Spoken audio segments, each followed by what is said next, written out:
Well, good evening. Welcome to Yada Yahowah Radio. Happy Shabat to one and all. I'm here with Kirk and Dee. And ladies and gentlemen, this was a pretty hellacious week. I have always wondered why Yahowah stopped prophecy over, it was exactly 1,000 years. Abraham is called a prophet, and it's only because his dialogue with Yahowah regarding the covenant literally permeated all of history from that point going forward. But his words are only retained through the prophet Moshe, the great liberator. And from 1447 BCE to 447 BCE, exactly 1,000 years was the full reign of Yahowah's inspired prophets. There have been no more.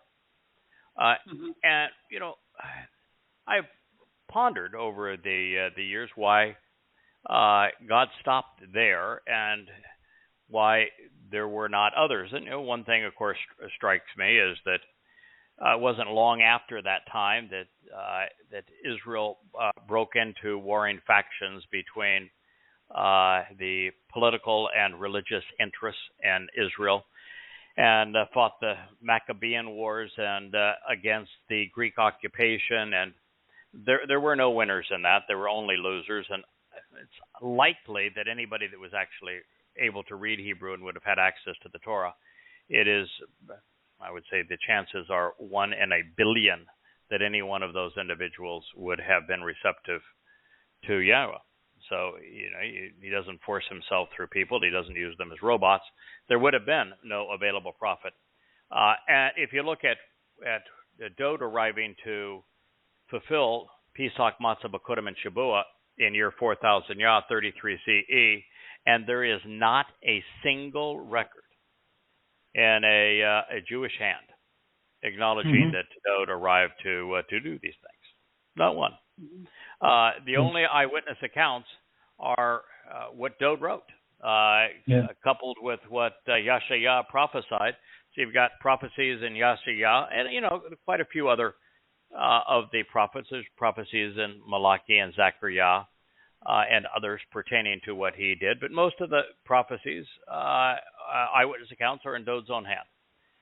And that's certainly fine. We don't miss anything more. But not having anyone chronicle it tells you that there wasn't a single Yehudim whom Yahowah could reveal prophecy through. You know, the level of commitment and responsibility of being Yahowah's prophet is really extraordinary. And there wasn't anybody beyond ordinary. So it's easy to see why there weren't any. And then, you know, during the time of the Romans, there were warring factions among Jews, and Jews fighting the most beastly regime on earth. And they were then sent off into diaspora. Clearly, there's no attachment to the land. God has given up on his people for a very long time and has returned to Shamayim and is going to let history play out, which is what has transpired. All the while, he had this plan that beginning on Towrah, 32 years before his return, he would reach out and reconnect with his people, although not with a prophet. Now, the reason I say this, and speaking of the history of the prophets and God speaking, is that, well, I started off rough. You know, my first translations of Hosea were crude. I made many, many mistakes in terms of speaking of a renewed covenant when the covenant won't be renewed for another 10 years. Trying to incorporate some New Testament statements into the presentation when the New Testament's a piece of trash. And did not recognize until, a couple of years ago that Dowd not only was the Messiah, he is the Messiah. He is not only was the Son of God, he is the Son of God. He is our Savior. And so, some things have come slow, and clearly I'm rewriting Prophet of Doom is Goddamn Religion. I'm about to finish, and I will within the week, Volume 3, of goddamn religion.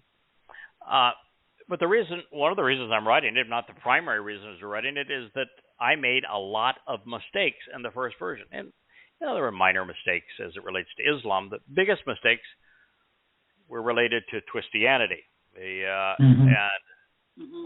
This notion that there was a Yasha'yah and that Yahweh somehow used him to fulfill peace like Matzah B'Kudim. I didn't know anything. And so it's vital, in fact, that we rewrite it. That's the reason why if you look at the Yada Yahowah homepage, there is no link to Prophet of Doom anymore. And as soon as I finish Volume 3, I'm going to ask our good friend Joe to remove Prophet of Doom, not the URL, not prophetofdoom.net, but the book Prophet of Doom, and replace it with Goddamn Religion on the site, so that Prophet of Doom is no more. It was a decent tool, I guess, as an introduction. But after those mistakes and sharing the mistakes I made, and I'm certainly entitled. I don't know if entitled is the right word, but it isn't a knock on a witness to make a mistake. If I were a prophet, it would be deadly, but I'm not. I'm a witness. I'm a herald. I'm a choder. It's a very different level of responsibility, and what I think I have communicated. In fact, I know I have communicated more to benefit the children of Yisrael than any one prophet over the course of the last 22 years. It has been by relying upon the prophets that I was able to do this. And the thing that is really the driving point in all of this is that I finally figured out why there are no more prophets, and it's not just because there was not a single Yisraelite that was willing and able to do the job.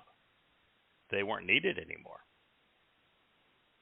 Over the past 10 years, maybe 15 years, I have routinely attempted to use what I have learned to predict what was going to happen.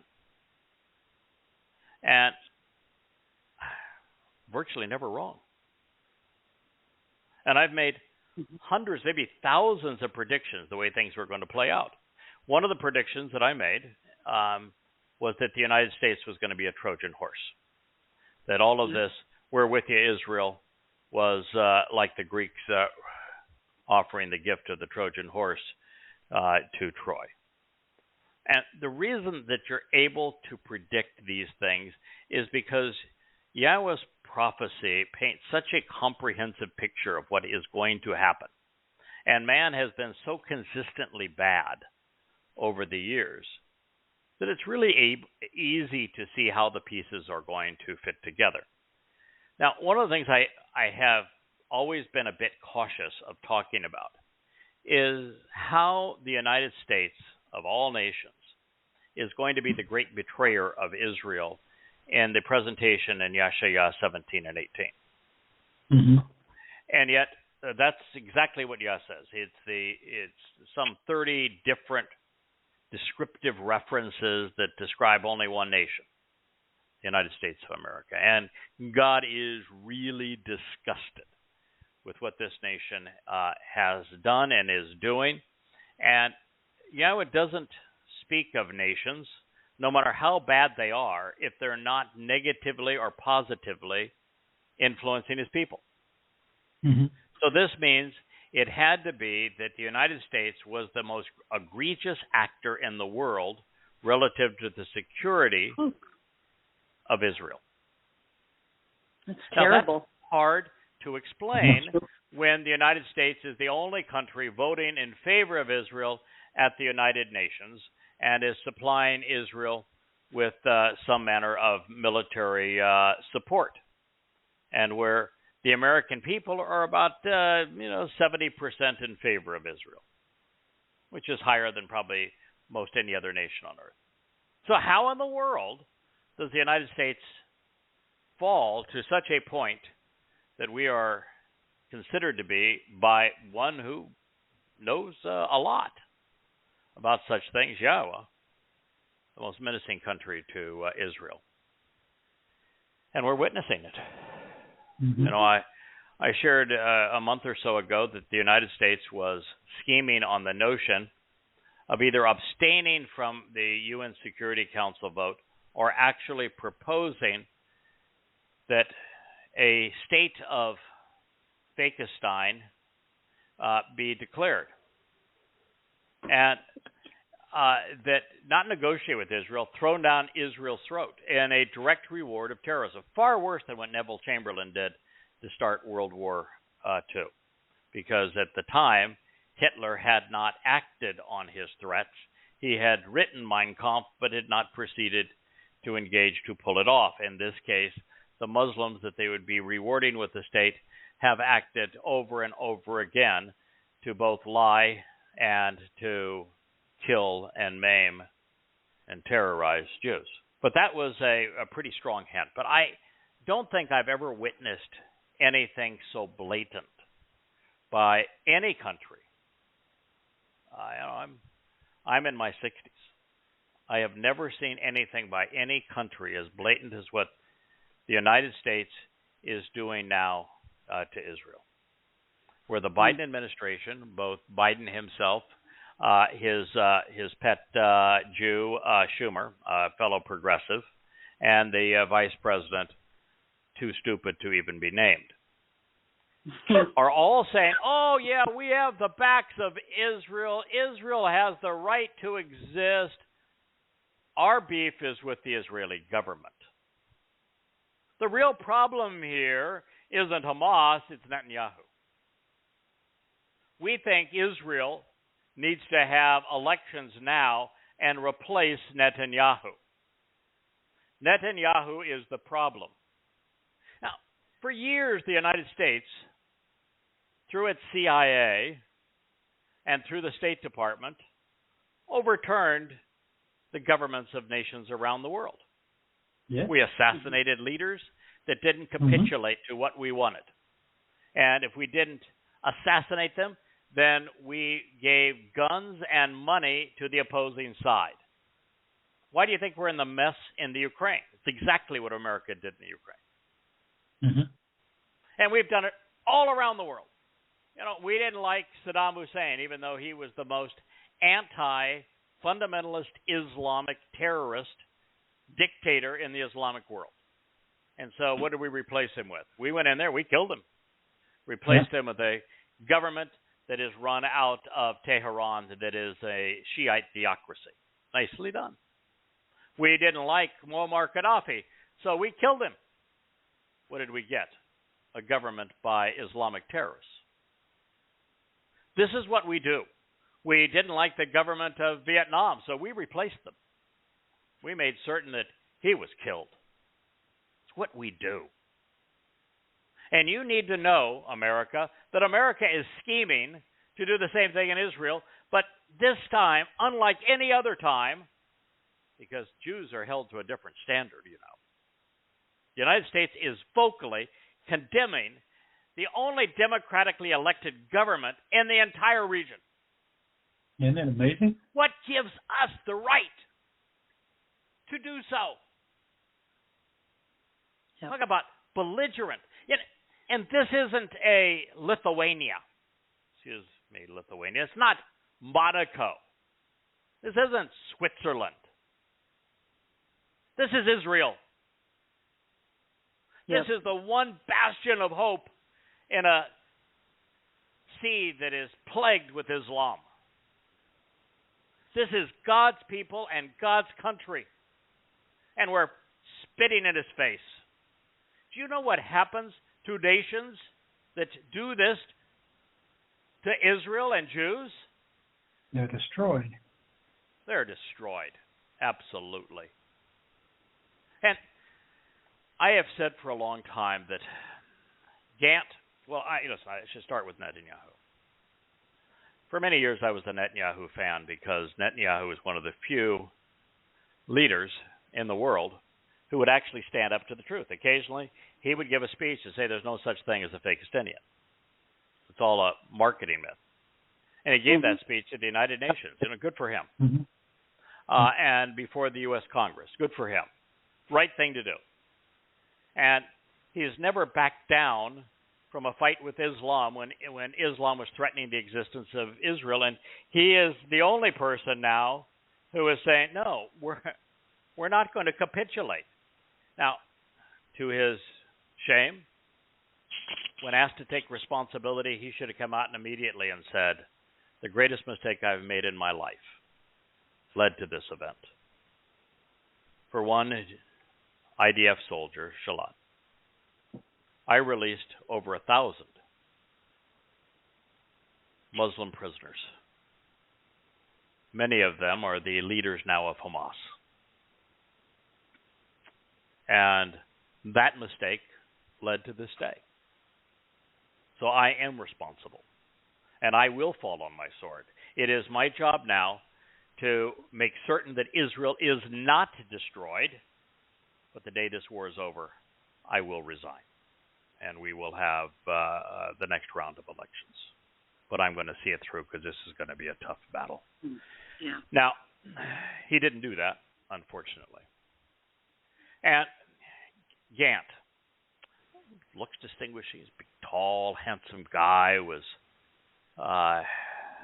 head of the or defense secretary for Israel that since ran the IDF. And so you'd say, all right, there's a man, but he's a stuffed shirt. He's not intellectually bright, not particularly articulate, and he's got no cojones. When the United States came out and started lambasting Israel, rather than licking his chops and say, hey, man, I'm first in line, they do in Netanyahu, and I'll be, for the first time, have the job I've always craved. I'll be Prime Minister of Israel, which is the Gallant we've come to know, or the Gant we've come to know. Instead of that, what he should have said is, I'm disgusted by what the United States has said, by the Biden administration. I know that 80% of Americans support what we're doing, but to have this administration seek regime change in the only democratically elected government in the Middle East is revolting. Yeah. It is absolutely appalling for them to make such an announcement. And I want to tell you, I will not be any part of it. And I will also tell you that when it comes to the defense of Israel, Netanyahu and I may have our differences, but not on this. I stand shoulder to shoulder. I would make no decision that is any different than he has made. And I think I can speak for Gallant when I make that statement. And even the most liberal, who doesn't have a chance of being elected, Lapid, would say the same thing. Every Israeli of any responsibility is going to do exactly as we have done. So for the United States to say, oh, we're for Israel, we're just against the government, that's a pitiful lie. And I'm just disgusted by my country. But now we know the answer. Now we know why Yahweh had Yasha'yah detail an exposé against the United States of America in the last days for what it does against Israel. This is where we are.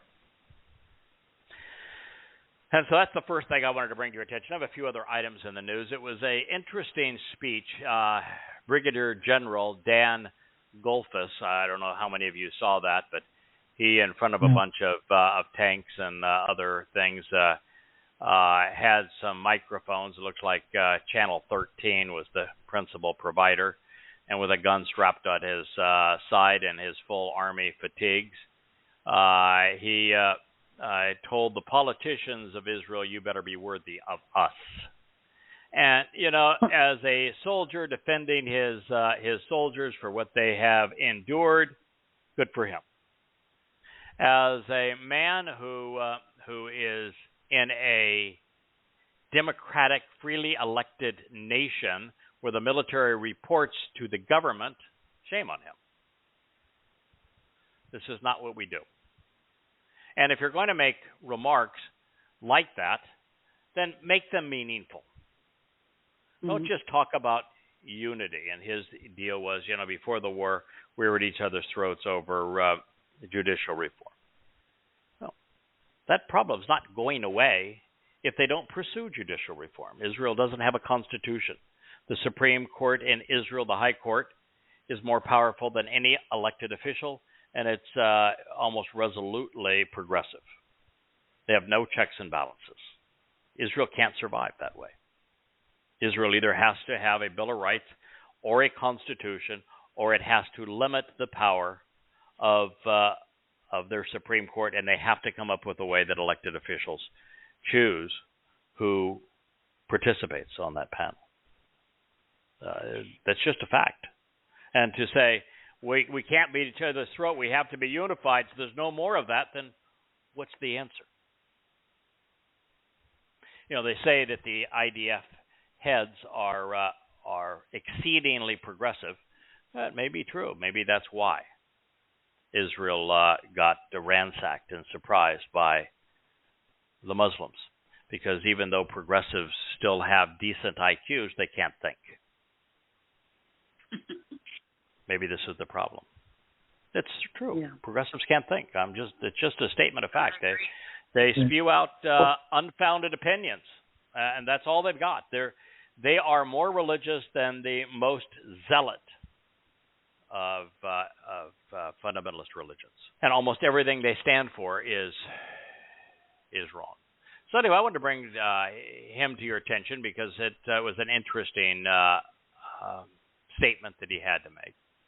The next thing that was interesting is that right after 10/7, in fact, it was the 10/8, Qatar went to the United States because Qatar has an interesting relationship with the United States because our fleet is there.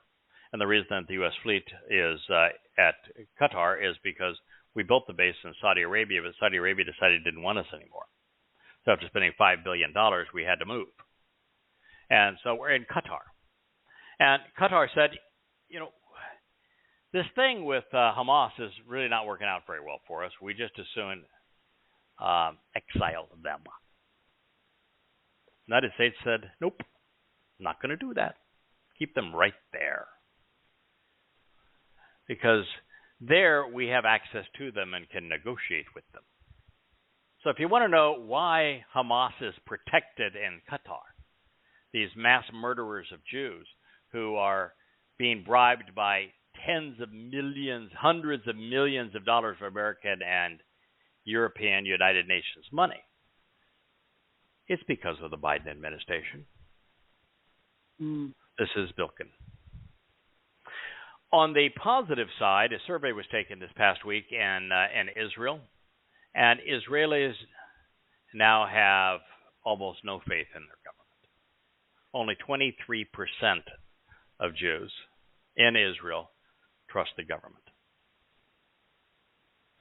And only about 20% of religious Jews trust the rabbis.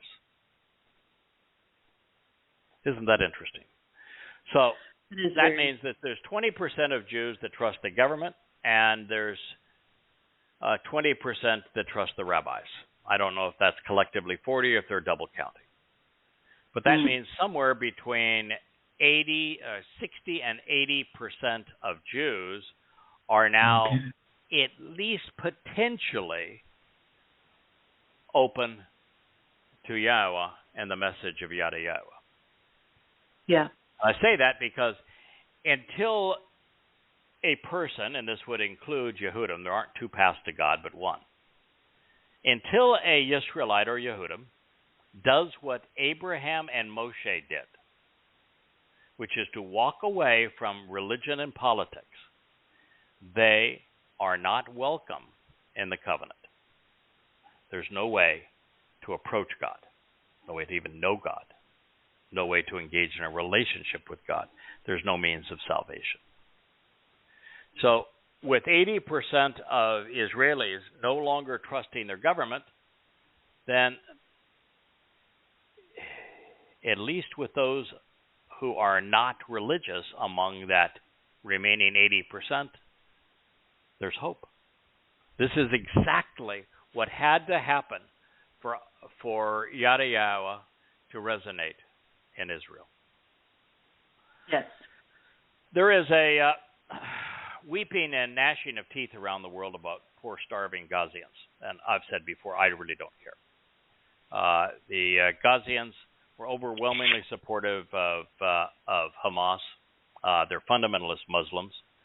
They celebrated the rape and murder of Jews. They celebrated the abductees from Israel. Heck, the United Nations was part of the plot and actually participated there. Tens of thousands, if not hundreds of thousands, line the streets celebrating the terrorists and shouting death to Jews. The women there are incubators for future terrorists. The children are vipers in waiting. And all of the 15+ thousand jihadist Islamic terrorists that have been killed are no more civilians than the man on the moon. So of the maybe 5,000 to 10,000 others in Gaza that have been killed, I just have no sympathy. The opposite of the rest of the world. Do not care. You did this to yourselves. And you are the reason that Hamas is there. You're the reason that Hamas is still there. And so as the world gnashes its teeth and blames Israel for the humanitarian crisis in Gaza and doesn't want to condemn Islam or Hamas, but does want to condemn Israel, as I said last week, the fact of the matter is there's 50% more food being given freely to the Gazian Muslims than before the war. Now, you can't starve on 50% more food. So what's the difference? Islam, Muslims. Yeah. Muhammad was a plundering, conniving, murderous, terrorist thief. That's just who he was. Yep. Everything about Islam, once it moved into the Islamic era in Yathrib, was about terrorism and thievery. Well, killing too. But there's nothing more to it. That's what's wrong. Yeah, food trucks are mobbed. The Muslims there are savages as they attack them. They are not attacking them because they're hungry. They're attacking them because they're greedy. They're trying to steal the food so they can sell it. Stealing it to sell it. They don't care if people starve. The more they starve, the better. The better they look. Price. So has nothing to do with hunger. It has all to do with the corrupt nature of Islam. It's not my opinion. That's just a fact. If you don't know the fact, shame on you. And so Israel's finally come out and says, wait a minute, it had nothing to do with us. This is what Hamas is doing. You think that the people are hungry, and there are some that are hungry. It's because Hamas is stealing the food, jacking up the prices, and not allowing the people to eat. Nothing to it more than that. And of course, the nations surrounding Israel that could easily have provided safe sanctuary for the Gazians, the Muslims, chose not to. They prefer Israel to be put in this situation where Hamas is hiding under the dresses of their women. So, no. It's not Israel's fault. It's Islam's fault. The United States is even committed to building a port and bringing ships and even thinking about putting boots on the ground to oversee the distribution of food. Oh, talk about stupid. And in Gaza now, the most powerful of the clans was the Dogmush clan. The head of the Dogmush clan was just executed by Hamas because Islam tolerates no rival, and even though they were both Muslims, the crime syndicate is run by Hamas. And just look at the pictures of the bags of grain. They're all being carried by Hamas jihadists in plain clothes. Wow. Bilkin came out this week and said that protecting civilians must be job number one for Israel and Gaza. Bull! Killing Hamas is job number one. Israel didn't bring this war on itself. They weren't occupying Gaza. They did nothing to the Gazians. They came out and massacred Jews. The consequence of that is to go after them and kill them. The only reasonable response. And while Israel has gone to greater lengths to protect non-combatants than any other nation in the history of the world, somebody finally said, okay, it was great, the United States. The United States lost 2,000 servicemen in Pearl Harbor. You killed 3 million Japanese civilians. You killed 3 million Japanese civilians. And you want to talk about hypocrisy. Yeah, you want to lecture us. As always. You know, the Germans didn't kill a single American. And you firebombed their cities, roasting women and children alive, 50,000 a night. Congratulations, America. You had an Islamic jihadist coordinate some flights into to U.S. buildings, and what you decided to do was invade Iraq and Afghanistan that had nothing to do with this, and over 1 million civilians died. And you want to lecture Israel? 1 million civilians died in your pursuit of someone who had nothing to do, two countries that had nothing to do with the 9/11.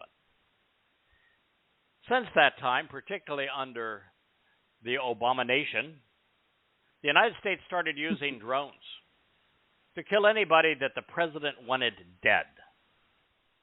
Isn't it amazing? We killed over 30,000 civilians, none of whom had killed Americans. We just killed them. The president says, yeah, that one, you'll go ahead and kill him. I don't care how many other people are taken out. Don't care there was never any trial. Don't care that wasn't any evidence. Heck with due process. We're killers. And we want to lecture Israel? It's preposterous what's happened to this country and to idiots like Bilkin and Biden and she who shall not be named because she is not worth it.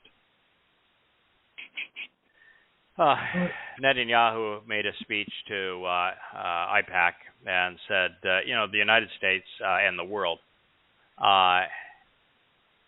cannot say that you support Israel's goal of wiping out Hamas and then oppose Israel when it takes the action necessary to achieve that goal. Now, as I said on the evening of October 7th, there is no way to wipe out Hamas. It's impossible. And so while I will defend Israel's right to try, it cannot be done. And it can't be done because Hamas is a symptom of Islam, and there aren't enough bullets and bombs in the world to take out 2 billion Muslims. The only solution to Islam is one that can no longer be deployed, because after the United States invasions of Iraq and Syria and Afghanistan, Muslims have now infested Europe and the United States, and so the plague has spread. It is contagious, and it can no longer be quarantined. But that was the only answer. Right after 9/11, Islam had to be quarantined. And otherwise, it will infect and kill everything it touches. It is a death cult. It has always been a death cult. It is impossible to coexist with Islam. Impossible. And to say otherwise is to be stupid. It's to not know what the Quran says, or what Muslims believe, or what Allah demanded, or who Muhammad actually was. It's just pure ignorance to take any other view. And so that's those things can no longer be resolved. But Israel is wrong on this regard. I had our closest friend on the island that we live. I just found out today that she's Jewish. We had a hint that she was Jewish based on some of her ancestors, and had treated her as such for a while. But she found out she was today, and I welcomed her to the family. And I said, being Jewish is the only ethnicity that actually matters. Otherwise, the tone of our skin is irrelevant. The character that matters, not our skin tint or our ethnicity, unless that ethnicity is Jewish. In which case, there should be a sense of honor. The Jews represent 0.2% of the world's population. They're responsible for 40% of the world's most important advancements. Wow. Israel is are the prophets. Israelites, the prophets of God. Mm-hmm. But it's also a responsibility.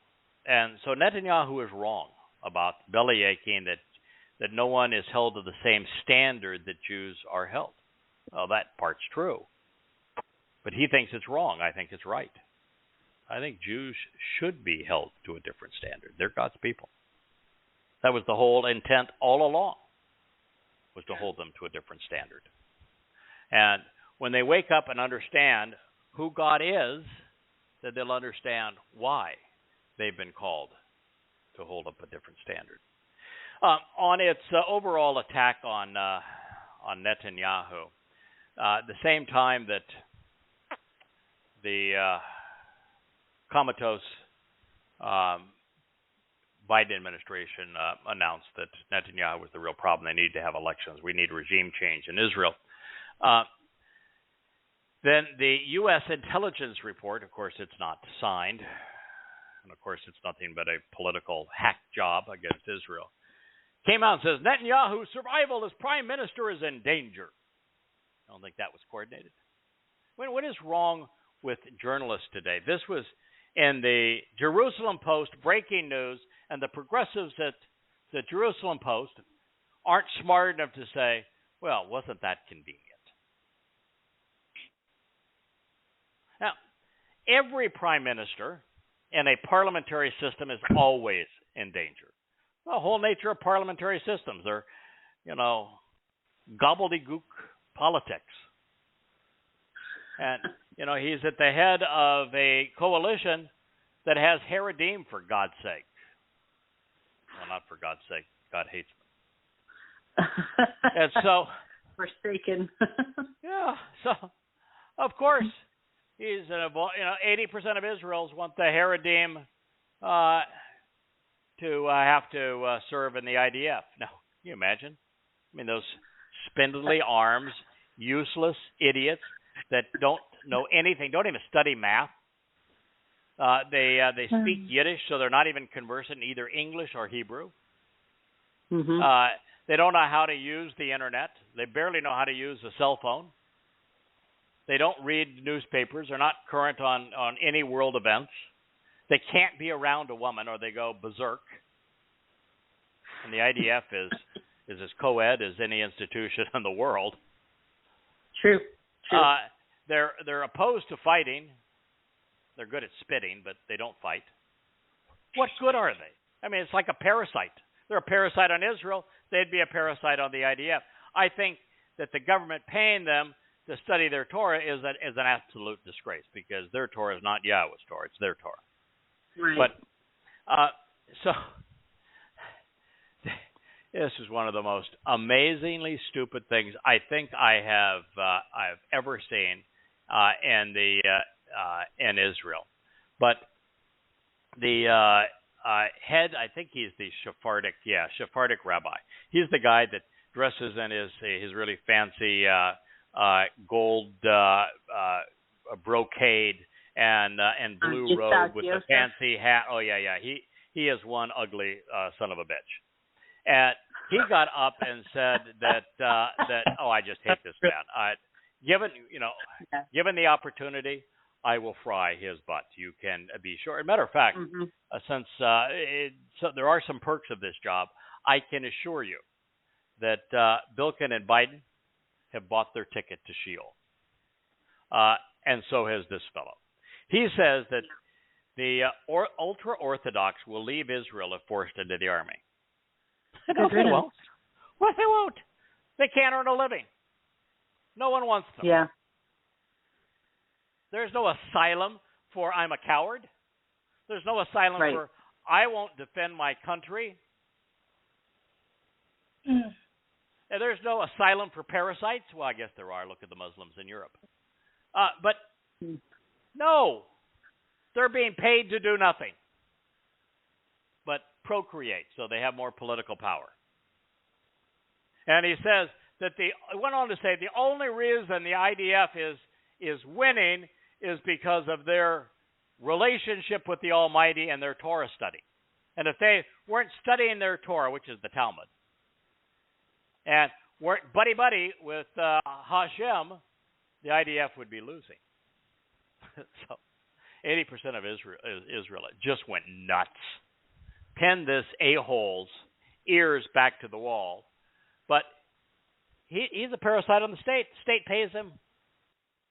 Netanyahu was the only politician of any ilk that didn't say, yeah, that's a piece of shit.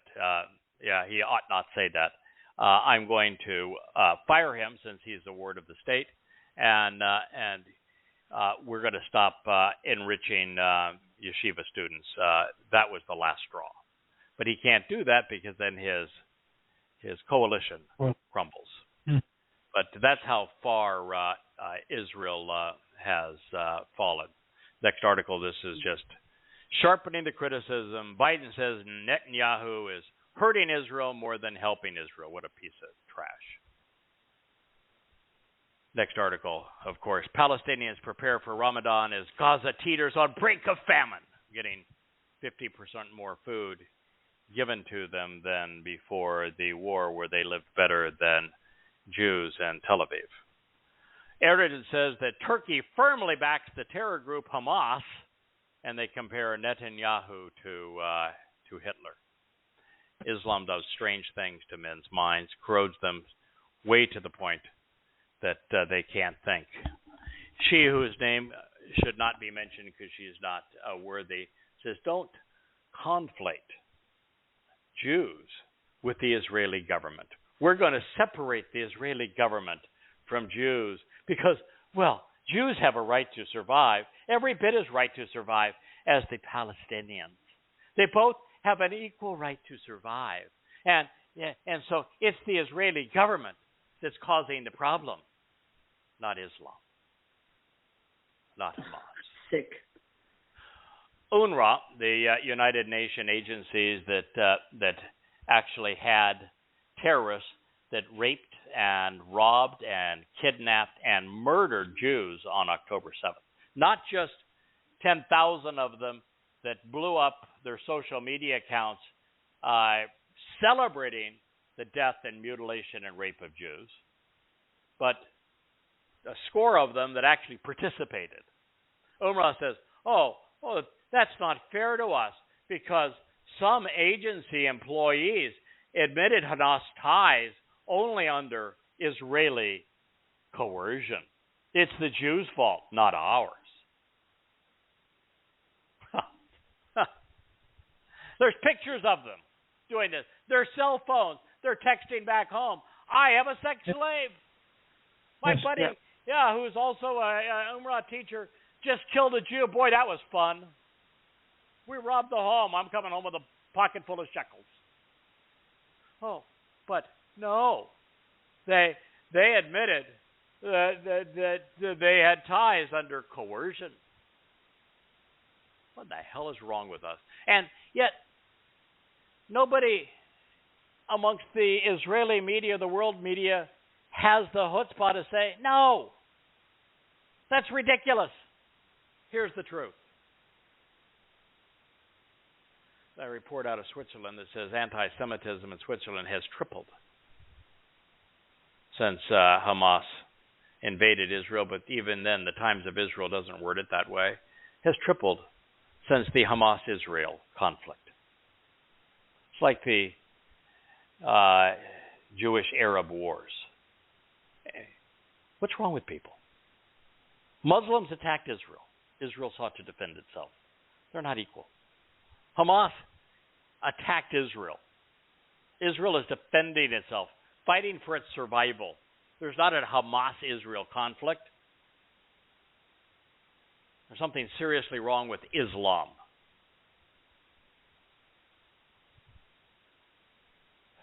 Biden is drawing this red line in the sand that says if Israel enters Rafah to weed out Hamas, to release its captives, that's a red line, and that the United States will withhold its supply of weapons, which, by the way, only exists for one reason. You know why the United States has to give weapons to Israel? And why renouncing them at any reason would be a grotesque breach of the United States commitment? You know why that happens? Why does Israel get $3 billion worth of United States weapons each year? You know? I don't know. Yeah. Political power, mostly. They bribe people. For one reason and one reason alone. Israel controlled the Sinai. And the United States wanted Israel to give it back to Egypt because it wanted to woo Egypt into buying American weapons rather than Russian weapons. And if the United States could force Israel to surrender the Sinai, which it controlled and was about to control Cairo, and would have controlled Cairo at the end of the 6 Days War, that to bribe Israel to give up the Sinai, the United States promised $3 billion worth of weapons aid forever. Now, if Israel continued to control the Sinai, there would be no Gaza. There would be no Muslims in the so-called West Bank. Have plenty of places to put them. So for the United States to renege on that or threaten to renege on it is disgusting. The Jordanian queen, oh boy, this one must have the IQ of a gnat. She's probably in there with the same level of IQ as the Gazians at about 67, which is sub-retarded. She said, humanitarian crisis in Gaza is deliberate. Now, it is deliberate. Yeah, by who? But it's by Hamas, not by Israel. Talk about stupid. Even Zbigniew Brzezinski, and Zbigniew Brzezinski was an exceedingly evil man. Zbigniew Brzezinski was the fellow that decided that if the United States rented the Taliban from Pakistan and bribed the Pakistani government with all manner of weapons, that the Pakistani government would be able to impose a dictatorship over its people, and it would be an Islamic dictatorship, even complete their atomic weapons development. And the United States, by paying them to rent the Taliban, would give the Taliban all manner of weapons, and that they would fight a proxy war against the Russians in Afghanistan, because we were upset with what the Russians did on behalf of the Viet Cong and Vietnam to provide weapons to make it difficult for the United States to invade and occupy South Vietnam. So he decided that that would be the right answer. Let's go tit for tat, and let's go arm the Taliban by ensuring we have a dictatorship in Pakistan and they finish their nuclear weapons, and we'll give all manner of Stinger missiles and other kind of anti-aircraft and anti-tank weapons to this religious fundamentalist group, and they'll go and bludgeon Russians by downing their helicopters, warplanes, and tanks. And as a result, we end up with 9/11 because the fundamentalist Muslims were crazy enough with American weapons to bludgeon the Russians so that they left Afghanistan, and once they whooped the Russians out of Afghanistan, they then volunteered to kick Saddam Hussein, who they looked at as a non-Muslim, out of Kuwait and to preclude him from entering Saudi Arabia, but then the Bush administration says, no, no, no, we want that job. That is our job. We want to control our relationship with Saudi Arabia and the oil. So we sacrificed American lives, blood, and coin, and killed 1 million people in the process, bringing on the wrath of a fundamentalist Muslim from Saudi Arabia, bin Laden, and suffered 9/11 as the consequence. Well, that man, Zbigniew Brzezinski, came up with that harebrained plan that ended in 9/11, said that the worst thing that could possibly happen to the free world is to push Iran, Russia, and China into a defense alliance or an economic alliance. Huh. What do you think we did when we started this war in the Ukraine and then sanctioned Russia? Exactly. We assured that there would be an Iran, Russia, and China alliance. What do you think happened when we invaded Iraq and gave Iraq to Iran? What do you think happened when we sanctioned Iran? What do you think happened when the United States started aiming all of its anti-world rhetoric, the Obama administration? We're going to refocus our military, and rather than going after Muslims in the Middle East, we're going to go after the Chinese. Put them all together. So Iran, Russia, and China are now holding naval drills in the Indian Ocean. Isn't that swell? All while the Houthis roared and kidnapped captains and sink ships with Iranian weapons, and Hezbollah is armed to the teeth with Iranian rockets. And the reason there's been no discussion of the Iranian bomb, it's done. It's done. Congratulations, America. And oh, by the way, guess who built those tunnels in Gaza? Iranian. The Russians Iranian. and the Chinese. Oh. Nicely done. America? Oh, they were funded. The weapons were provided by the Iranians. Mm-hmm. But it was the Chinese and the Russians that had the wherewithal to do that. Well, that's probably enough news for today. I'm sick of it. I don't know if you are, but nonetheless, there's so much happening around the world, and I just wanted to bring to your attention just how messed up the world is. Oh, there is one other item in the news, and I don't want to miss this, because I have predicted this now for the last 20 years. I've said that the U.S. economy is going to collapse when we lose our reserve currency status, which is going to happen. And that's the whole reason why the United States is forcing trying to force the Netanyahu government out, because the United States wants to establish a Fakistinian terrorist state. They know that Israel will be destroyed, but that's 3 or 4 years down the road. The United States is going to be destroyed if the United States doesn't capitulate to the demands of the Saudi Arabians, and the Saudi Arabians want the Fakistinians to have a state, not because they like the Fakistinians, they can't stand them.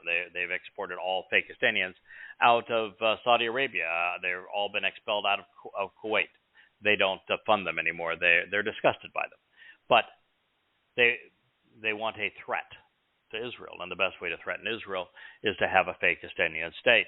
And so to maintain petrodollar status and Federal Reserve status for the U.S. currency, the United States is being blackmailed by Saudi Arabia into establishing a Fakistinian state. Now, I've said that was going to be the primary catalyst, and it is, for destroying the U.S. economy. It's going to collapse. But there is another thing. You know how in 2008 we had the loan crisis, which was for two reasons. One is the Clinton administration legalized bundling loans and selling loans as derivatives. And so billions of dollars of loans were bundled and sold as these derivatives, and they had no value.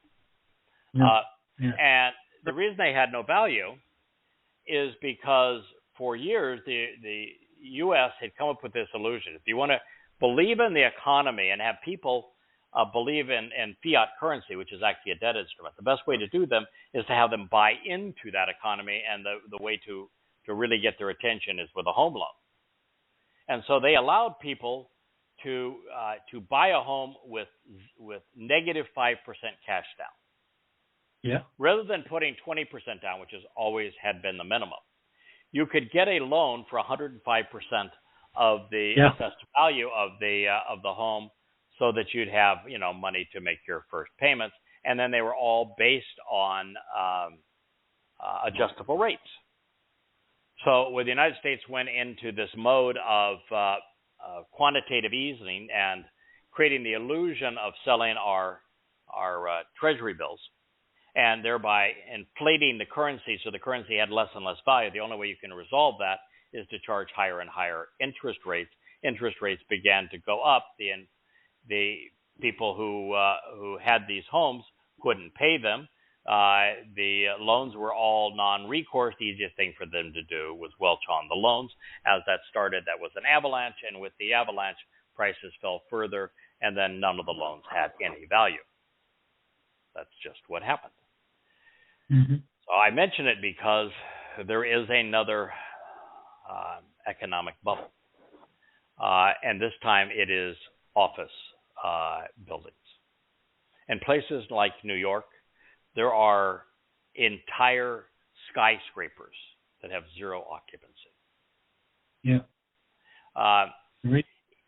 People were moving out of them. Then when COVID happened and we had politicians mismanage the economy and become dictators and say, businesses can't have any more than X number of employees show up for work, and they have to do work from home, where politicians decided they were better at deciding who could work and who could not, and controlling people's lives and deciding what was an essential business, what was not an essential business. They screwed everything up. The world will never recover from what they did. But one of the things they did was cause people not to show up at offices anymore. They work from home. They're not nearly as efficient working from home, but because they work from home, guess what? Nobody in those offices, which means those offices aren't generating any revenue, which means the non-recourse loans on those offices are worthless. We're going to have a collapse that is due to not only office space, but also retail space, because those big mega malls and all of the strip malls, they don't have any value either. And hotels and central cities, they don't have any value either, because no one's going to conventions and because they're not safe. Mm-hmm. So we're going to have a collapse of commercial real estate. All right, so that's my my news for today. And by the way, it's all good news. How could you have all of that terrible news and you say, it's really good news? The same reason I said that Israelis not trusting their government is good news. Right. 10 years to Yahweh's return. Less than 10 years. And over that time, we're expecting that 7,000 people will be ready by 2029 for the Towrah harvest, and some 70 or 77,000 people will be ready in Jerusalem, mostly Yehudim and Israelites, in 2033 for Yom Kippurim, when Yahweh and Dod return. For that to occur, people not only have to stop trusting in government and religion, but they must be desperate for hope. So desperate that they turn to the creator of the universe, and the only presentation that actually presents who he is by name, what he is offering, exactly what he is expecting in return, and how to engage in a relationship with him is the Yada Yahowah series. Right. That's it. So, we have been deployed to convey this message to God's people so that the Towrah harvest and Yom Kippurim are grand celebrations of family reunions. And the only way that enough Yehudim are going to pay attention is for more things like COVID and that disruption, like 10/7 in Israel and that disruption, and then things that are happening around the world with 300% and 400% rise in anti-Semitism. And I'm going to just share something with progressive Jews worldwide. They may not like Israel. They may want Israel to fail. But you know, prior to the 1920s, 1930s, and then going through the 1940s, there were relatively few prosperous Jews around the world. There were some in America, a few in Europe. But for the most part, it was very difficult for Jews to prosper. The vast majority of Jews were living in shtetls and were deprived either by the Roman Catholic Church or by socialists or by fascists or by Muslims. Right. What changed was Israel. And when Israel became a nation and there was somebody advocating for Jews, when Jews had a safe haven, it became possible for Jews to flourish around the world. And now they are the most affluent ethnicity in the world. All because Israel exists. They're not careful if Israel were to fail. They'd be right back to the conditions of 1930s Europe and the Holocaust. Yeah, the world would not view them kindly just because they were anti-Israel. That is correct. Yes. Well, look at almost all of the hostages, not all the IDF hostages, I would exclude them, but all of the non-IDF hostages, the kids at the rave and those in the kibbutz, were almost exclusively progressives. And look how Muslims treated them. All right, we were dealing with the saddest episode in Dod's life, and I'm going to share the speech that Yoab gave to him. And while I admire Ahab for saying it and Yoab for saying it, and I think that Yoab is right, and I think that Dod was entirely wrong in this particular case, I can guarantee you that I would never have the courage of Yoab. I think I'm a pretty judgmental guy and got some courage, but I ain't walking in there and telling God's chosen king, his son, the Messiah, you are really bungling it. I'm looking forward to Yoab being in eternity because everybody needs a kick in the tush from now and again, and that dude is capable of delivering it. So, as I say, I'll go after anybody, including myself. But God's son, I'm not so sure I've got that level of courage. Then Yoab, Yah is the father, arrived at the home of the king, and he declared, "You have become emaciated. You're withering away. You're confused and disappointing. This day in the presence of your co-workers, all of whom would have saved your life and the lives of your sons and daughters, the lives of your wives, even the lives of your concubines. Because you love those you should hate, and you hate those you should love." I don't think I have ever heard anyone deliver a message based upon what Yoab said. No. But think of the power of those words. You're a disgrace. You are disappointing. You are an emaciated, withering man who is a shadow of his former self. Because you love those you should hate, and you hate those you should love. I've long said, and I will continue to say, hate is a virtue. Mm-hmm. Yoab knows it. Yahweh knows it. We must know what to hate, how to hate, when to hate, why to hate, and most especially how to hate. It's essential. I had one of the most bitter blows I have experienced in a while. I'm over it now. You move on in life. I think I shared with you that I had a young man that I had actually 5 or 6 young men at this island, all in their early 20s, that had never worked at a normal job before, that I mentored, defended, got them out of jail, taught them a trade,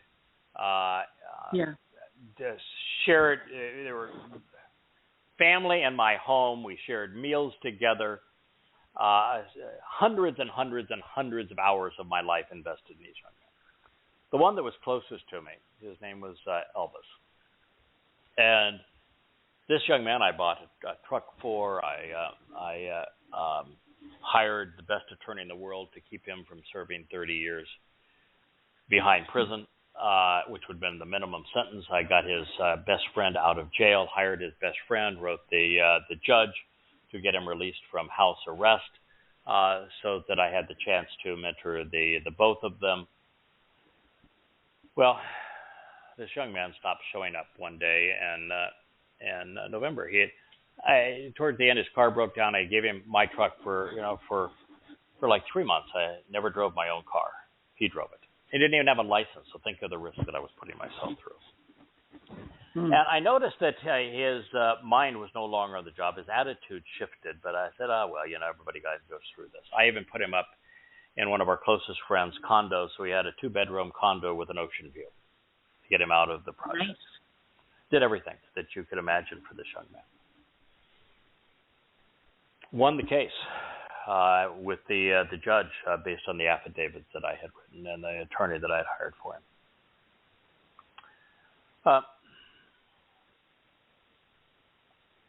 There was $23,000 worth of credit card fraud perpetrated against me.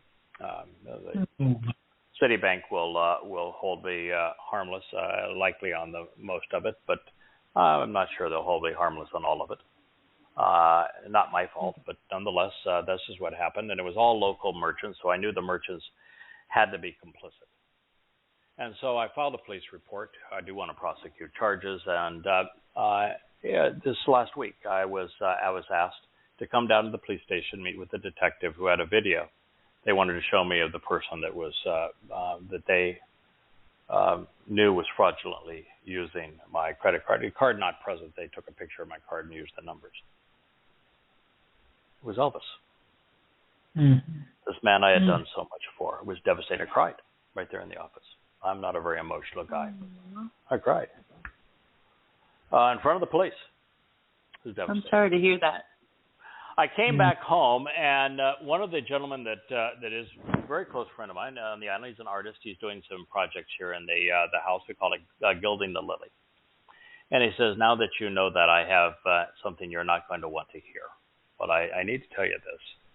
This is now back in November. He said, another man that you had working here was driving Elvis back and forth before you gave him your car, and went into the apartment that you had made available for him from your friend, and took a picture of a kilo of cocaine and a machine gun, a full-function machine gun, sitting next to it on the kitchen counter. Not good. And he didn't tell me. He should have told you. And the same day, of course he should have. On the same day, this Elvis confessed to this other individual that worked for me that he had killed a man. And the man he had killed was the man that was threatening him. He had a hit out on his life. He happened to be a Colombian drug lord. He and a number of his friends went out and murdered him.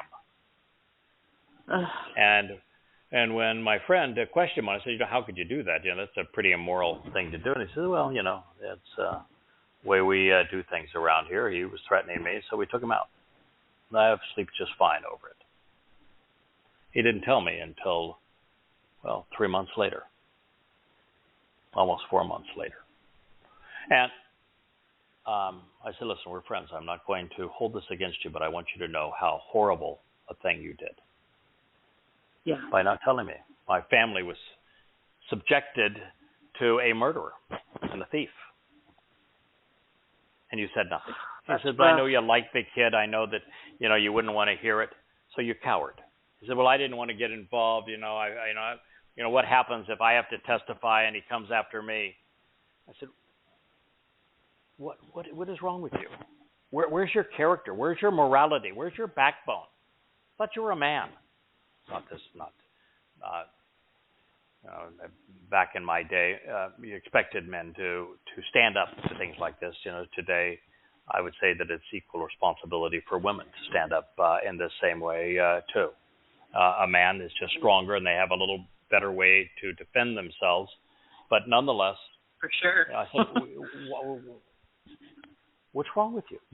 First of all, to know that somebody committed a crime and not say something is a crime. Yes. But second of all, look what you did to us because you were a coward.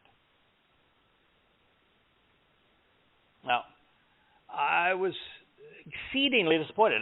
We kept on talking it through, and he kept on having excuses, and he kept on saying, no, there are no excuses for this. What you did was wrong. You didn't have the courage to stand up and to say what needed to be said.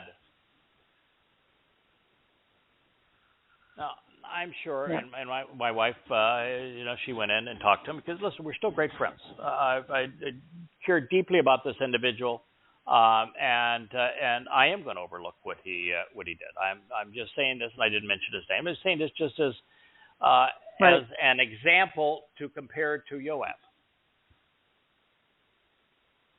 Joab knew that there were times to hate.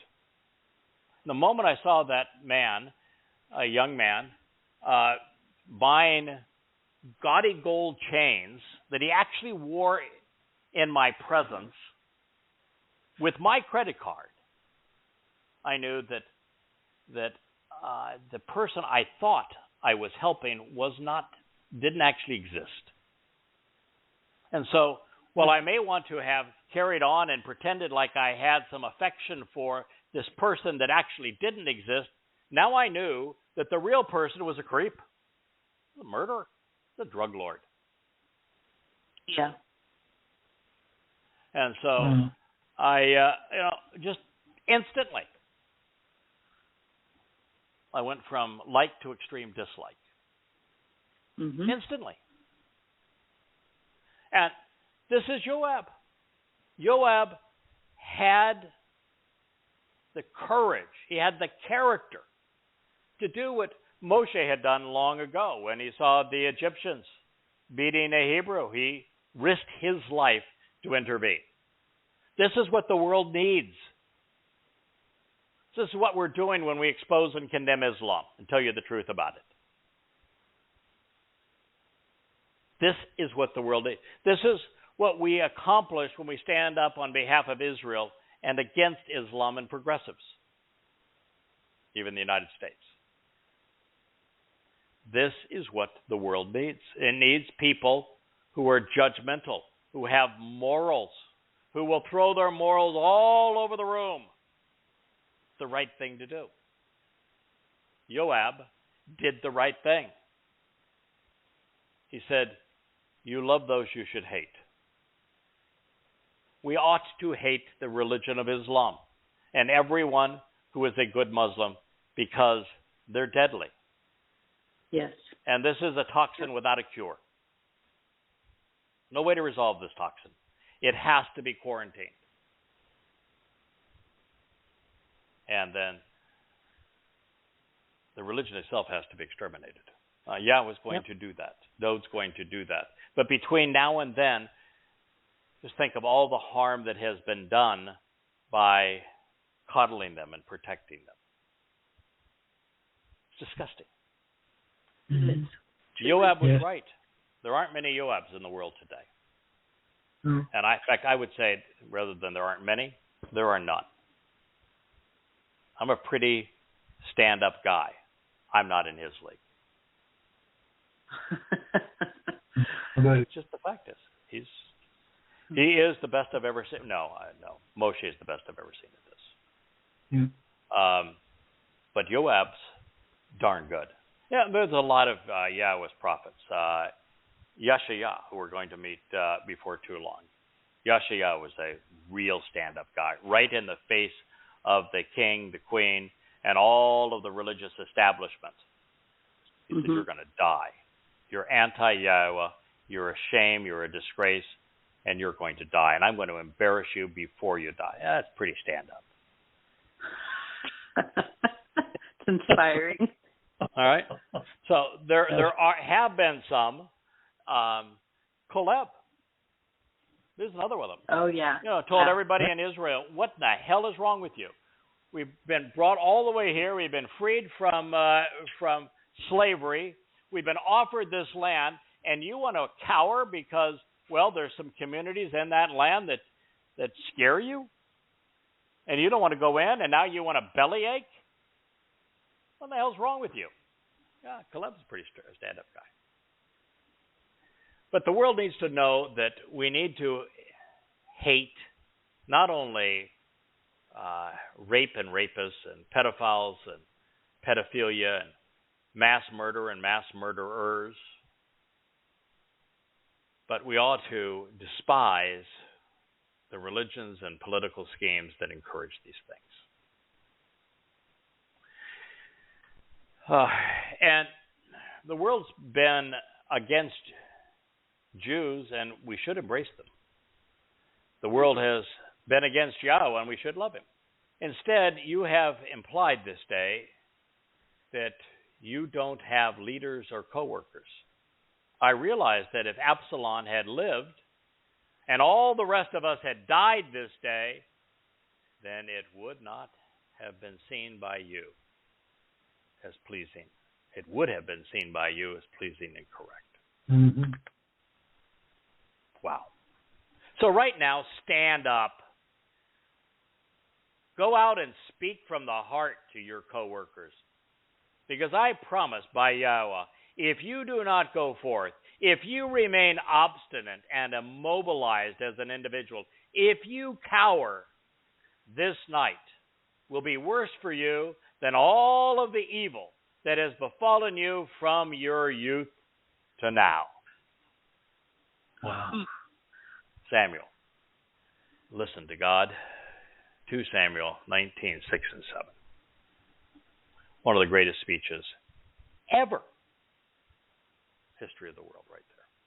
I mean, the only one that gave better speeches really was Moshe. I love Dode's lyrics, but this is right to the heart. Yeah. I can understand. Dode grieved for his son.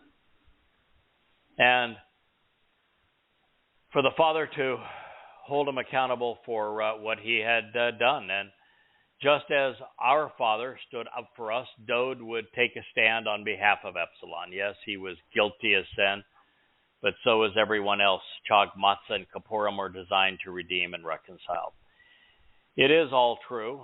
Dode would have hated what Absalom had done. He would have loved him nonetheless as a son. And to do both, and there's only one way to do both, Dode would fulfill Chag Matzah, carrying Absalom's guilt and ours into Sheol and depositing it there. I wrote a paragraph in God and Religion today where Allah had his militants who turned tail and ran at Uhud. And he's saying that they should beg for forgiveness. I just stopped and said, I've been with Yahweh now for 23 years. I've never asked him to forgive me. Never once asked him to save me. I would never ask Yahweh to forgive me. There's nothing to forgive. Why is there nothing to forgive? Is it because I'm perfect? Why is there nothing to forgive? Why would it be foolish to ask Yahweh for forgiveness? In his eyes, you're already perfect. Yes, No, I'm not forgiven. No, I'm not forgiven. You're not forgiven. They never saw it. So you're missing the whole point. There's nothing to forgive. Yeah, they never saw it. What did Dode do on Matzah? He took the guilt of every covenant member into Sheol and deposited there. Right. Whatever I've done, that is less than desirable with Yah sits there. If it's there, 100% of anything I've done that I shouldn't have done, it's there. What do I have to forgive? Nothing. Nothing. So why should I ask for forgiveness? Forgiveness from what? It was brilliant what Yahweh's designed and what Dode did.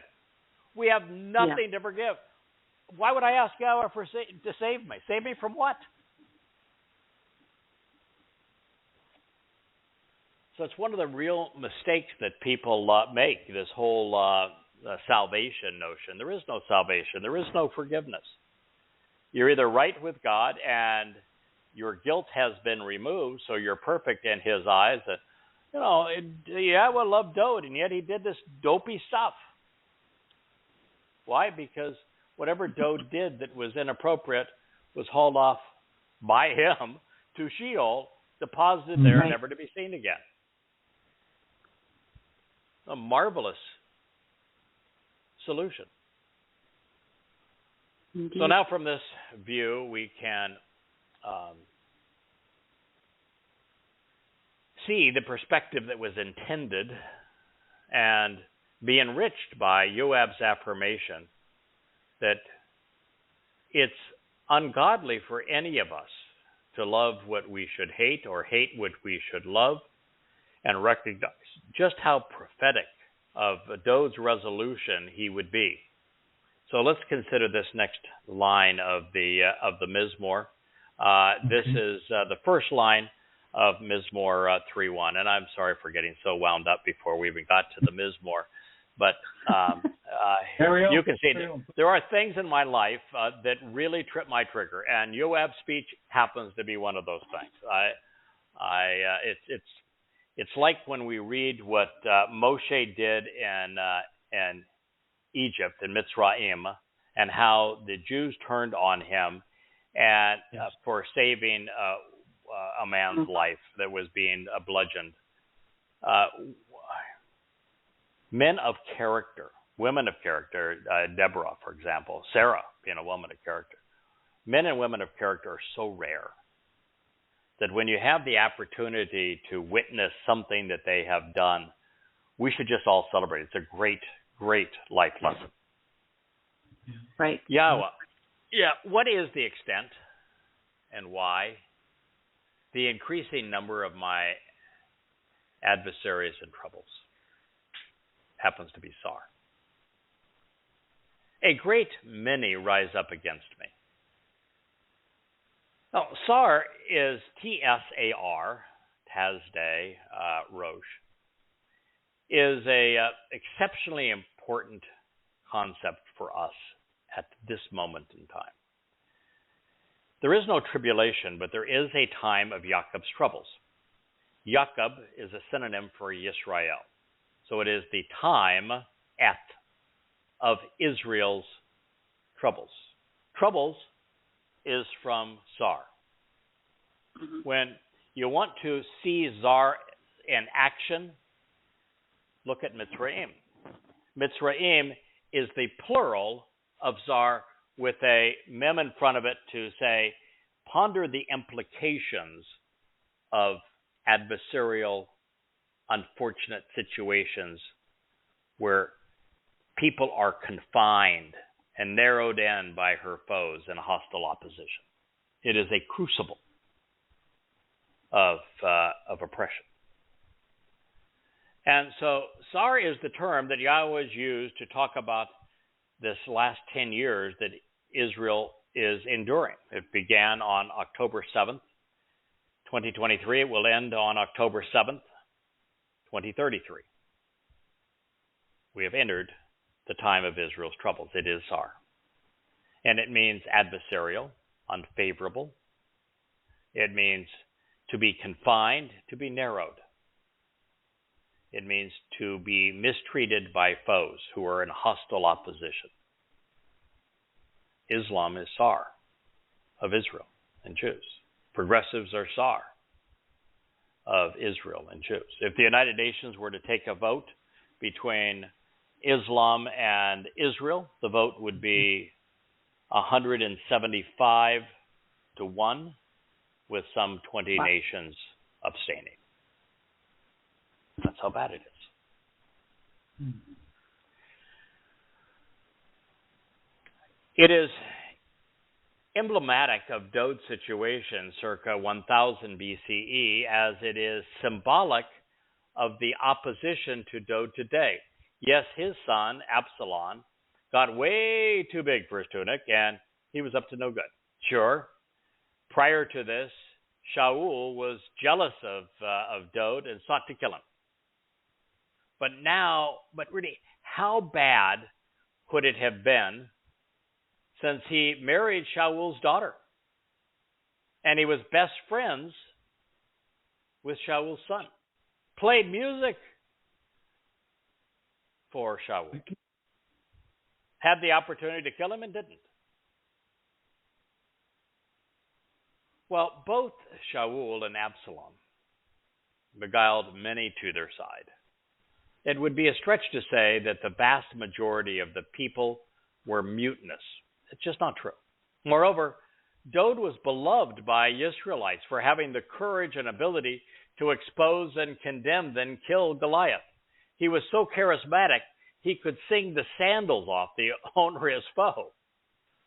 Plus, he had the creator of the universe at his side, calling him my son.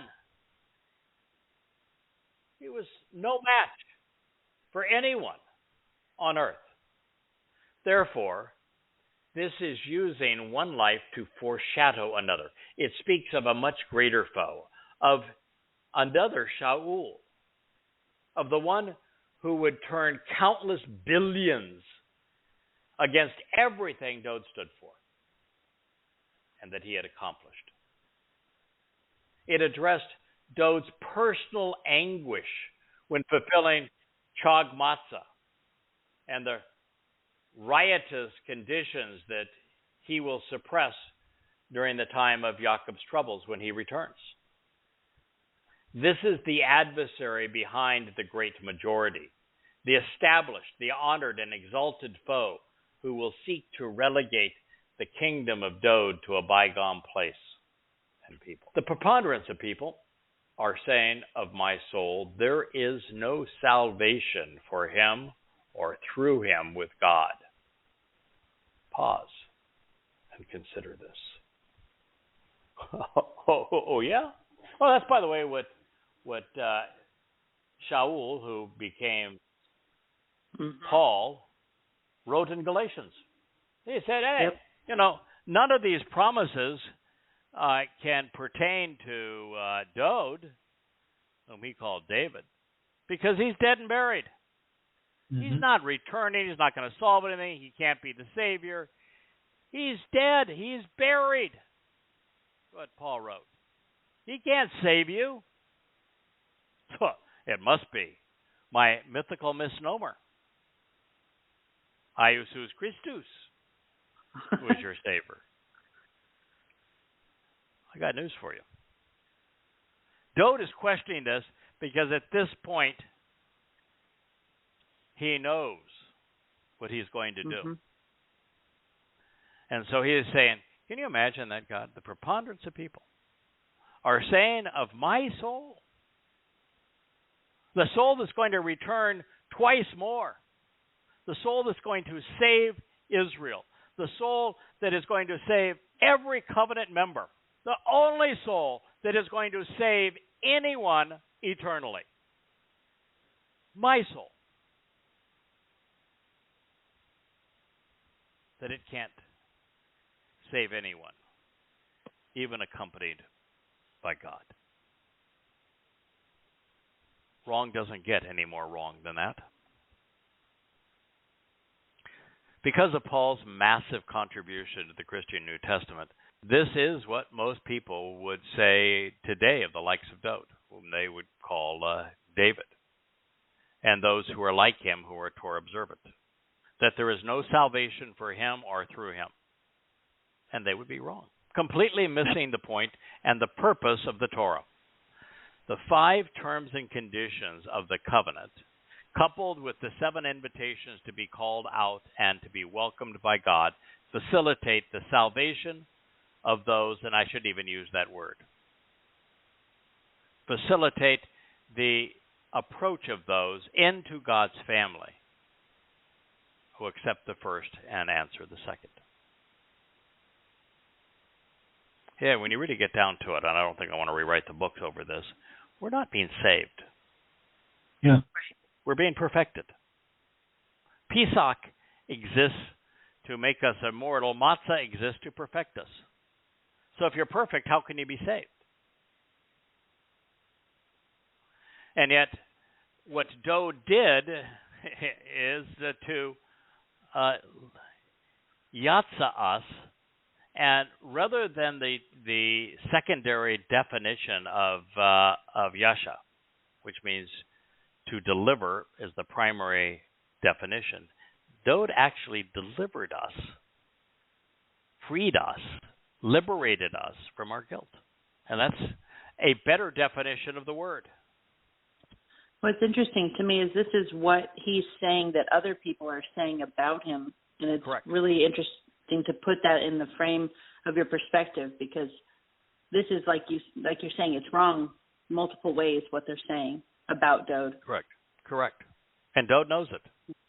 Yeah. Yeah. The preponderance of people are saying this, that there is no salvation, there's no Yeshua, there's no deliverance or liberation for him or through him with God. Pause, please, Selah, and think about this. It's what every Christian would say. It's what every Muslim would say. It's what every secularist would say. It's what every Yisraelite would say even today. In fact, the only people who are not saying that are those that have either written the Yada Yahowah series of books, edited the Yada Yahowah series of books, or have taken the time to read the Yada Yahowah series of books, and they know better. Right. But that's thousands amongst billions think otherwise. This is the litmus test. This is the fulcrum of life with God in the family, or our souls dissipating to nothingness. Dowd was the Passover lamb. Paul and Akiba were both one to deny. As a result of the religions they founded, most would claim that there is no liberation through what Dowd has accomplished, and they would be wrong. And it would cost 80 generations of Jews and Christians their souls. As we turn the page and embark upon the amazing discoveries which await us as we move through Dowd's songs, we'll find Yahweh specifically referring to Dowd as his anointed Messiah, as his chosen king, now and forever, as his right hand, is his rightful shepherd, even as our liberator. Through the lyrics and lives of this remarkably brilliant and articulate man of good judgment and exemplary character, Yahweh accomplishes all of these things. Dowd will even admit as much in the next stanza of his song. He knew. And this is not, Yahweh is exceedingly real. The Torah and prophets are raw. Mm-hmm. This is not like anything else where everything is whitewashed and God's all prissy and people are holy and there's a religious righteousness. No. God spoke through and worked with people who were raw.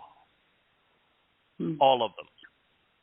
And he actually likes the flavor that is part of the communication of people who are passionate and they have backbone and they have scars, they have calluses, who have had experiences like I shared with you. This is this week that this happened. Oh. That had those kind of experiences, that know what Dowd knows about a broken family, because that's how we develop character. That's how we get an appreciation for what Yahweh has endured. And so when we read Dode doing a dunderhead thing, and we read Dode being brokenhearted over a broken family, it's because God chose to reveal this message through men who knew what it was like to have loved and lost, just as he has, who have failed and got back up, who have taken the risk to do the right thing and have seen it through. So we ought not, that's why I said to Joab here that I admire what he does. I don't have the horsepower to pull that off, not to Dode. And he did, so I admire him. I couldn't have done, I might not even been able to do what Moshe did. I think maybe I could have done what Moshe did in Mitzrayim. I would risk it all for that. But this is God's son. That's a whole different thing. But we need to understand why we hear these stories. Here, look at Abraham. I mean, pimped out Sarah twice for money. That's really terrible. Very good. I mean, really, really terrible. It's disgusting. And yet Yahweh loved him. How? Because he knew what Dode was going to do and could retroactively apply it to Abraham, and he saw the good parts, and he didn't have to overlook the bad because the bad were gone. Yeah. It's a marvelous plan that he came up with. You, Yahweh, are a shield all around me and my source of deliverance, my manifestation of power, my attribution of status, and the one raising my head first and foremost from the beginning. Mizmor, Psalm 3:3. So if we are looking to be protected, Yah was the one to do it. I've received thousands and thousands of death threats, and I've never once ducked. When people say, aren't you afraid that this young man, if he killed somebody, is now that you're prosecuting him for credit card fraud, is going to attack you? No. Try. Afraid of you. See how close you can get. It might be entertaining. No. If you're doing something that Yahweh wants done, then he's your shield. Right. He's your source of deliverance. If you want to accomplish something worthwhile, he is the manifestation and attribution of status for everything of value. He's the one willing to raise our heads above the crowd. I've always said that, if you're one of the rare people that is going to go against the crowd and you're going to raise your head against the crowd and say, you're all going the wrong direction, and let me tell you why. You are going to be stampeded. You are going to be maligned. The fastest way to develop enemies and to be slandered is to take a stand, put your head above the crowd. Dode did it. I think that's a lot of reason why Dode finally just wore out. Particularly in Israel, it's a tough crowd. It just became too much in the end. And there are times where it's hard. And Dode finally wore out. Now he's going to be re-energized and it'll all be fine again. But here as he's inspiring this psalm, he's got the answer. The answer is all over the 91st Psalm, that Yahweh is a shield around those and a source of deliverance, the manifestation of power and the status, the one who will raise our head not only above the crowd, but protect it once it's there. It was never realistic to believe that Dode was actually concerned for his safety. He fought in 66 battles, never lost one. For example, my relationship with Yah is wonderful, but barely in the same universe when compared to Dode's. And yet I'm not bothered in the least with what others say. Don't care. When I preach the Word of God, you can say whatever you want to say. I do not care. I'm going to continue to convey Yahweh's testimony, and I'm going to continue to condemn that was opposed to him and his people. Right.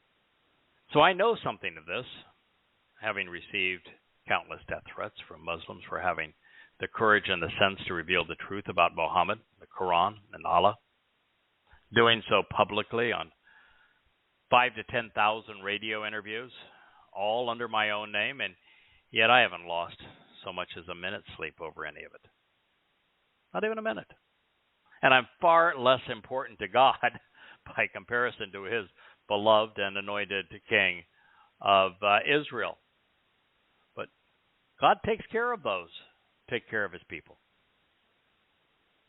Now, I share this because the insurrection that is perpetrated by Absalom was easily and quickly resolved by Dode's forces. It was. It might have been the first day of the battle.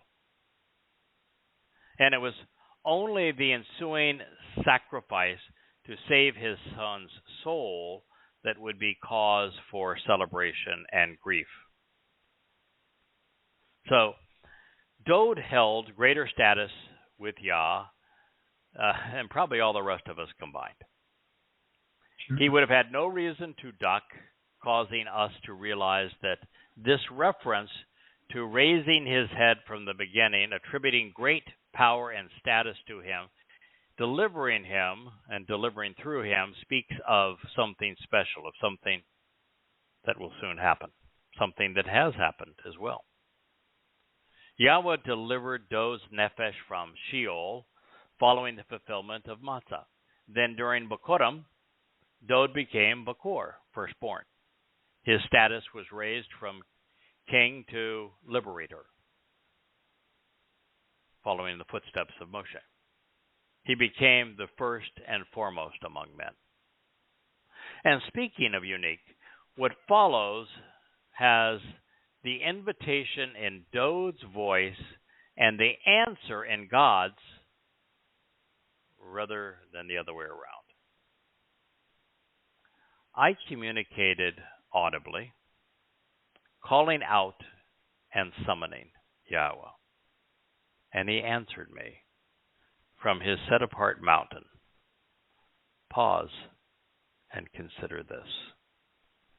I communicated audibly, calling out to and summoning Yahweh, and he answered me from his set-apart mountain. Now, it is our responsibility to listen to what Yahweh has to say. Even Dode, with his relationship, with his brilliance, even though he had the ultimate gift of gab when it came to conveying Yah's testimony, even he knew that the right approach was to listen to God as opposed to yabber at him. That God is sending us the invitation that we should answer. And yet here in Mizmor 3:4, he's the one who is Kara. Kara was written in first person, called imperfect. I communicated audibly, calling out to and summoning. And he answered me. When did he do that? On Matzah for Kippurim. Mm-hmm. He was the living embodiment at that point of Kara. Mm. He was the living embodiment of Yahweh's Anah, answer. He had made this sacrifice on the set-apart mountain so that we could be Kodesh. That's what I consider as important when we pause to contemplate what he said.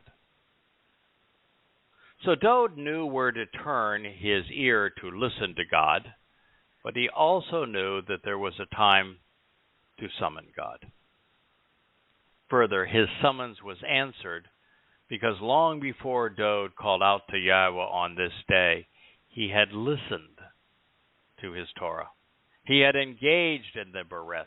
He had attended the Mikra, and now he was fulfilling them. It is the proper order of things, and it brings the most beneficial results. Now, Yah and I chat. I'm sure you do as well. But I do 100 to 1, probably 1,000 to 1, listening to talking when it comes to God. It just works out better that way. I learn more. I don't embarrass myself. I'm enlightened. I learn. I'm energized. I'm empowered. I do something worthwhile with my life. The only time I talk is on this program. I mean, so you understand, this program is really the opposite of the relationship I have with God. Now, to some degree, it's the same because we're reading Yah's testimony, and I'm sharing the insights that can be derived from it, and that's how Yah and I live our lives together. But in our normal existence, most of my responses are "Wow," or "Thank you for sharing that," or "I'm impressed." That was another good one. You're good at this prophecy stuff. We have kind of we have a father-son relationship. He's the grown-up, I'm the kid, and it's nice to be the kid in this relationship. Yep. So it is the proper order of things that the most beneficial result, and as a result, father and son had rehearsed what they would accomplish together 1,000 years in advance of it occurring. And they knew that they could rely on one another. And that really is essential. Yahweh knew that in the end, when it came down to the most important moment of his life, he could rely on Dod. Dod was committed to making this happen. And of course, Dod knew he could rely on Yahweh. I think to some extent, we've been doing this now for 23 years. I think Yahweh knows he can rely on me. I'm not going away. I'm going to see it through. Yes. And I think it's comforting, even for God, to know that he can. Now, that said, I expect Yah to continue to make it as really as easy as he can. By easy, I mean we don't need a whole lot of distractions to get this done. So I'm not inviting distractions to say, okay, how many distractions can you handle before you're no longer eager to keep going ahead? But I can tell you that Yahweh has done a marvelous job of removing distractions, and I'm devoted to the cause, and I think he knows it, and I think he's good with it, and I completely trust him to do as he's promised. What Dod reveals next, however, did not occur during the fiasco with Absalom. And by the way, Absalom is Ab, father of Shalom, reconciliation. So father reconciles. So it's kind of an interesting name, and this being an additional motivation for Dod to fulfill matzah. Helping us to recognize this is likely much of the reason that we were provided so much detail on Dod's reaction to the end of the coup. By knowing what happened then, we're able to see this as addressing a much greater past and future event. This is the second and third coming when Dod came to liberate us and will return to lead us at the conclusion of the worst, the very, very worst of the time of Jacob's troubles in the summer of 2033. Revived and protected and productive, he will take action as a result of Yahweh sustaining and supporting him throughout the ages. And listen, when Dod came to fulfill matzah, he had spent 1,000 years with Yah. Yeah. When he returns as the King of Kings, our shepherd, the great leader, he will have spent 2,000 years with Yah. I share this because, when Elia returns, he will have spent, 2,800 years with Yahweh. Mm.